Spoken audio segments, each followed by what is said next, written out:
Hello, बच्चों. Good morning to all of you, and welcome to another topic, and that is modes of an optical fiber.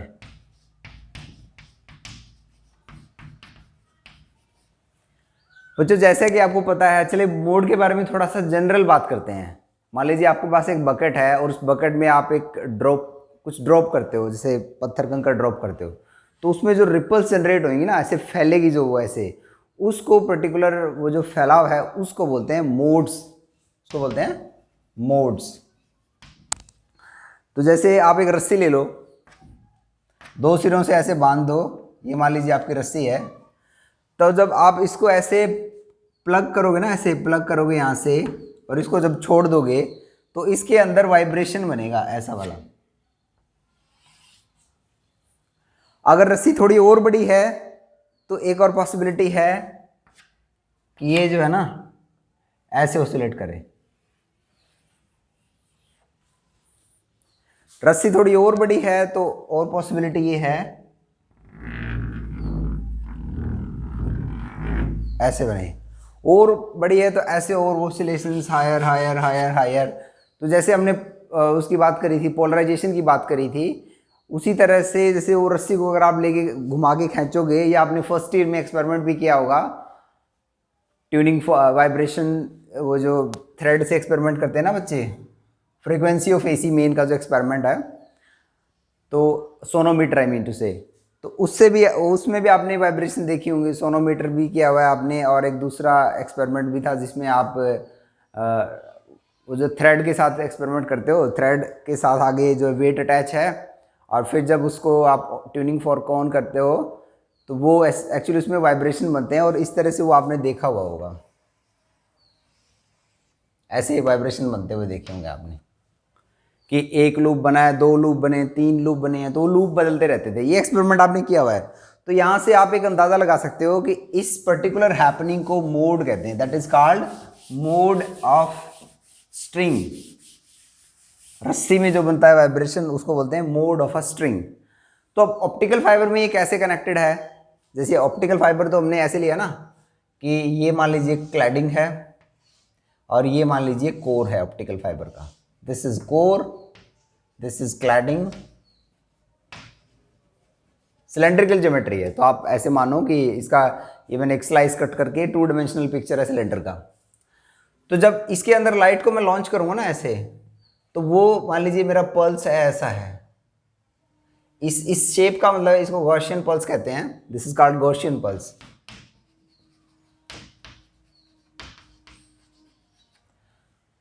तो जो Gaussian pulse के ये, या pulse तो time domain में हो जाएगी, चलो बीम फुल टाइम मान लीजिए है, वो गॉसियन बीम है ये. तो जब गॉसियन बीम को ऑप्टिकल फाइबर के कोर में अगर हम लॉन्च करेंगे तो क्या होगा, अब वो इसके अंदर से एज अ मोड ट्रेवल करेगी, क्योंकि वो उसका एक मोड बनता है ऑप्टिकल फाइबर का. तो यहाँ पर जैसे रस्सी के दो सिरे बने हमारे लिए, ये दो सिरे और ये रस्सी मान लीजिए, तो इसी तरह हमारे पास अब ये दो सिरे बन गए ये, और इन एक्चुअली एंड में ये बन गया, एक ये बन गया, एक ये बन गया. तो अब इसके अंदर जो है मोड जो है ऐसे ट्रेवल करेगा, ऐसे, मतलब ये ऐसे जाता रहेगा, लास्ट में आपको ऐसे ऐसा दिखेगा. अब ऐसी जो ये जो ज्योमेट्री है, ये जो मैंने प्लॉट किया है ऐसा, ये पर्टिकुलर जो नोटेशन है, एक्सप्रेशन है, सॉरी, ये जो डिपिक्शन है जो इसका मोड का, इसके अंदर ये जो शेप है, इसका मतलब ये होता है कि जैसे आप ना ऐसे बिल्कुल सेंटर में तो डार्क है, और फिर ब्राइट है, मतलब ज़्यादा ब्राइट है, फिर लाइट लाइट होता जाता है. ऐसे जो स्पॉट है, आपने लेज़र का स्पॉट आपने देखा होगा, तो सेंटर में बहुत ज़्यादा इंटेंसिटी है. तो इसी को अगर मैं किसी लाइन कट पे प्लॉट करूँ, तो ये देखो यहाँ पर लो है इंटेंसिटी, यहाँ पर बढ़ रही है, मैक्सिमम होगी, या फिर घट रही है. तो ये इस तरह का ही, इस चीज़ का मतलब ये है. दिस मीन दैट जो स्पॉट आप देखते हो लेज़र पॉइंटर ऑन करके स्क्रीन के ऊपर, सो दैट इज कॉल्ड, अब वो आपको जो इंटेंसिटी दिखती है ना, वो उसका जो फील्ड नोटेशन है उसका स्क्वायर दिखता है. चलिए अब जैसे आगे बात करते हैं इसके बारे में हम. आपको मोड का थोड़ा बेसिक समझ में आया होगा.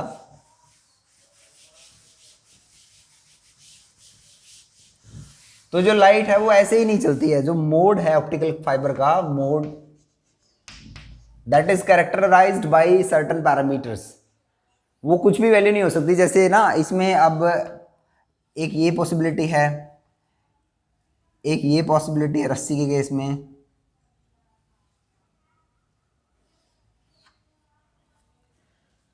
तो कुछ अलाउड फ्रीक्वेंसीज हैं उसके वाइब्रेशन की, उस अलाउड फ्रीक्वेंसीज को मोड कहते हैं। तो यहाँ पर भी जो है जैसे हमने न्यूमेरिकल अपर्चर निकाला है, that is equal to square root of core index, sorry square of core index, square of cladding index और उसका फुल स्क्वायर रूट। तो ये जो न्यूमेरिकल अपर्चर है ये डिसाइड करता है कि उसके अंदर कितने सारे मोड्स, मतलब ये एक फैक्टर है उनमें से जो डिसाइड करने वाला है, उसका नाम है V parameter. V parameter will decide कि उसमें कितने मोड्स जो हैं सपोर्ट करेंगे। जैसे कि यहाँ पर एक ही मोड सपोर्ट करेगा, अगर रस्सी की मैं बहुत कम सिरों से बांध दूंगा, बहुत पास पास बांध दूंगा, अगर मान लीजिए ये है ऐसे रस्सी है, तो इसमें एक ही मोड पॉसिबल है, ये वाला, ऐसे वाला। ऐसा ऊपर नीचे दोनों तरफ होगा तो चलो ऐसे बना देते हैं। रस्सी को और थोड़ा बड़ा बना दोगे तो इसमें दो पॉसिबिलिटी बन जाएंगी, ये वाइब्रेशन की। रस्सी को थोड़ा और बड़ा बना दोगे तो इसमें तीन पॉसिबिलिटीज बन जाएंगी फॉर एग्जांपल। तो ऐसे ऐसे और जो आप जिसका जो ये जो पर्टिकुलर लेंथ है, ये तो एक किस्म से कोर बन गया ना, कोर का विड्थ बन गया आपके फाइबर का। तो जो वी नंबर हम डिफाइन करेंगे, V number is 2 pi by lambda into a times numerical aperture. Numerical aperture को लिख देते हैं μ1 स्क्वायर माइनस μ2 स्क्वायर। अब ये v नंबर डिसाइड करता है कि उसमें कितने मोड सपोर्ट होंगे, और मोड जो है that is characterised by certain angle theta जो है ना, वो जो कोर जो क्रिटिकल एंगल है, अगर क्रिटिकल एंगल बहुत स्मॉल है तो वो फंडामेंटल मोड बोलेंगे उसको। जैसे ये फंडामेंटल मोड ये बनेगा, ये हमारा क्लैडिंग है, ये हमारा कोर है, तो ये बनेगा फंडामेंटल मोड। ये ऐसे नीचे जाएगा ग्रेजुअली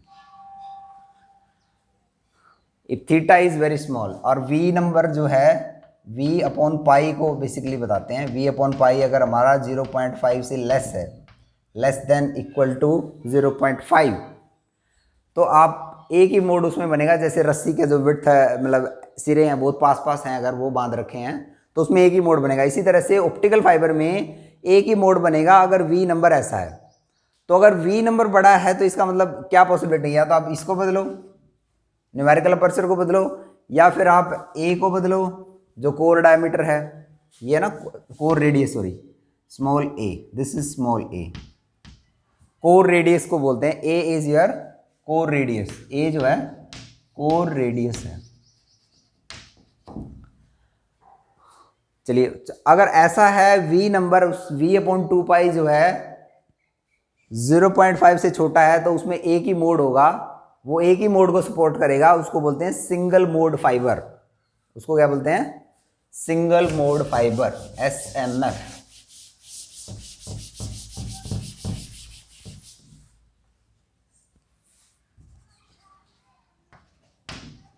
सिंगल मोड फाइबर।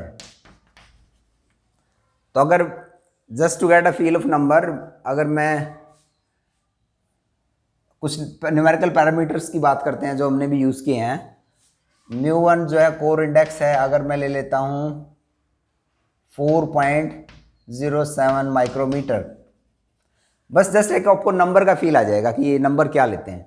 अगर क्लैडिंग का इंडेक्स मैं लेता हूँ 62.5 माइक्रोमीटर, डायमीटर में बात, सॉरी ये तो म्यू नहीं है, तो कोर रेडियस है, कोर क्लैडिंग रेडियस है, ये कोर रेडियस है, ये क्लैडिंग रेडियस है। Core radius, clad radius, cladding का रेडियस जो है, अगर ये 62.5 है तो ये है, ऐसा है। तो ये तो हो गया रेडियस की बात, और उसके बाहर जैकेट होती है, चलो कोई बात नहीं। अच्छा इंडेक्स की बात करते हैं। μ1 जो है कोर का इंडेक्स है 1. कोर का इंडेक्स क्या लेते हैं 1.44 449 ले लेते हैं चलो, और μ2 अगर लेना है हमें वो ले लेते हैं चलो 1.448। तो इसमें 10⁻³ का डिफरेंस हो जाएगा। जो डिफरेंशियल जो डेल्टा है ना वो 10⁻³ हो जाएगा, क्योंकि डिफरेंस ऑर्डर 3 का है ना, -3 का है। तो इसको बोलेंगे सिंगल मोड फाइबर, क्योंकि इसका V नंबर जो है वो 0.5 से कम आएगा, that is called V number. और V/π जो है अगर 0.5 से कम आएगा, और एक थंब रूल भी आपकी बुक में लिखा हुआ है कि अगर आपका V/2, चलो उससे पहले हम बात करेंगे कुछ और। So that is your single mode fibre. तो अब क्या करो, आप इस कोर रेडियस को बढ़ा दो, या कोर क्लैडिंग का जो इंडेक्स का डिफरेंस है वो बढ़ा दो, तो ये नंबर बड़ा हो जाएगा। नंबर बड़ा होगा तो फिर आगे हायर ऑर्डर मोड्स आएंगे। सिंगल मोड फाइबर की हमने बात कर ली है। तो mode is characterised by certain angle, polarisation state,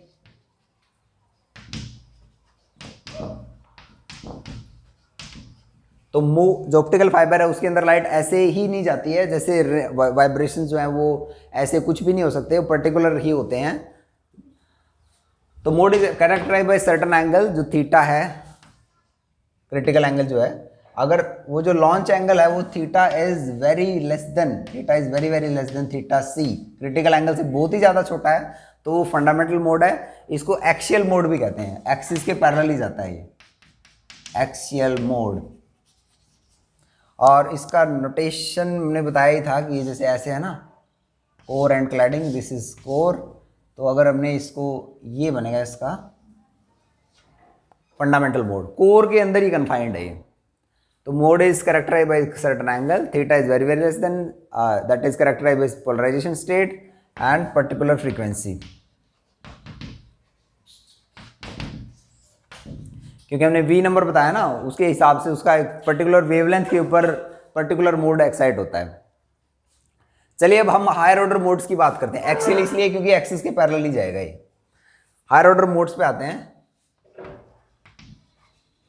higher order modes में क्या है कि आप उसके कोर के डायमीटर को बढ़ा दो थोड़ा सा। कोर डायमीटर जब बढ़ जाएगा तो क्या होगा, उसके अंदर और पॉसिबिलिटी, जैसे रस्सी के अंदर अगर मैं 2 सिरों को अगर दूर दूर बांध लेता हूं तो उसमें वाइब्रेशन के हायर ऑर्डर मोड्स बन जाएंगे।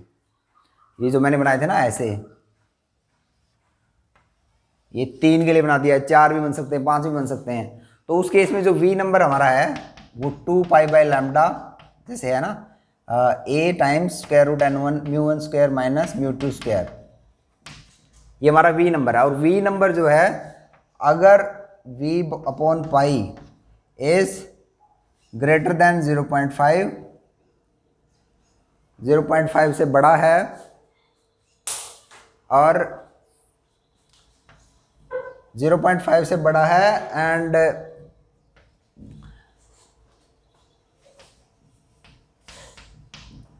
1 से छोटा है, तो उसको बोलेंगे फर्स्ट ऑर्डर मोड। जैसे वो फंडामेंटल मोड है, this is the fundamental mode, ये फर्स्ट ऑर्डर मोड होगा, इसको बोलेंगे फर्स्ट ऑर्डर मोड।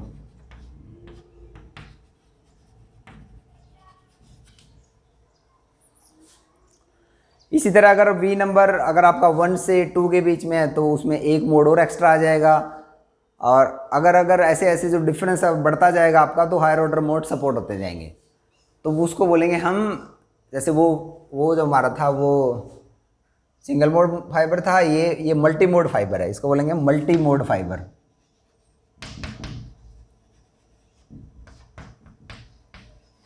तो इसमें कई सारे मोड एक साथ ट्रैवल कर सकते हैं। जैसे ये ऐसे मैं अगर कोर क्लैडिंग बना लेता हूँ, इसमें एक तो ये मोड भी आ सकता है, फंडामेंटल मोड तो है ही इसमें, साथ के साथ इसमें एक मोड और आ सकता है,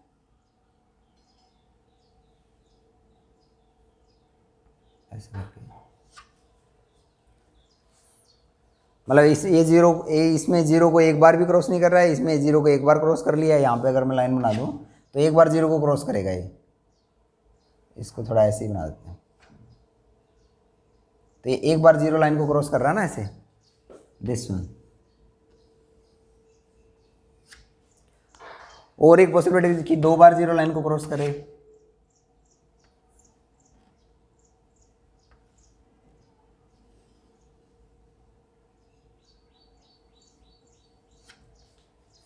ये 2 बार जीरो लाइन को क्रॉस कर रहा है, तो ये हायर ऑर्डर मोड्स हैं। So this was about the modes of an optical fibre. This is very important to know कि जैसे आप जो मतलब पॉसिबल प्रोपेगेशन जो होता है वो ऐसे ही नहीं होता है, वो पर्टिकुलर काइंड ऑफ मोड्स की फॉर्म में होता है। और वो हमने मैकेनिकल टेक्निक से भी बताया। स्ट्रिंग के केस में जैसे मोड्स बनते हैं, स्ट्रिंग के बाद फिर हमने वो जैसे बकेट में अगर आप कुछ ड्रॉप कर दो तो जो उसमें रिपल्स बनते हैं, वेव फ्रंट जैसे हमने बात करी थी, तो वो जो फैलता है ना उसको वो भी एक मोड है उसका। पानी में अगर आप कुछ फेंकते हो तो वो मोड प्रोपेगेट करता है किस्म से उसका। Thank you very much.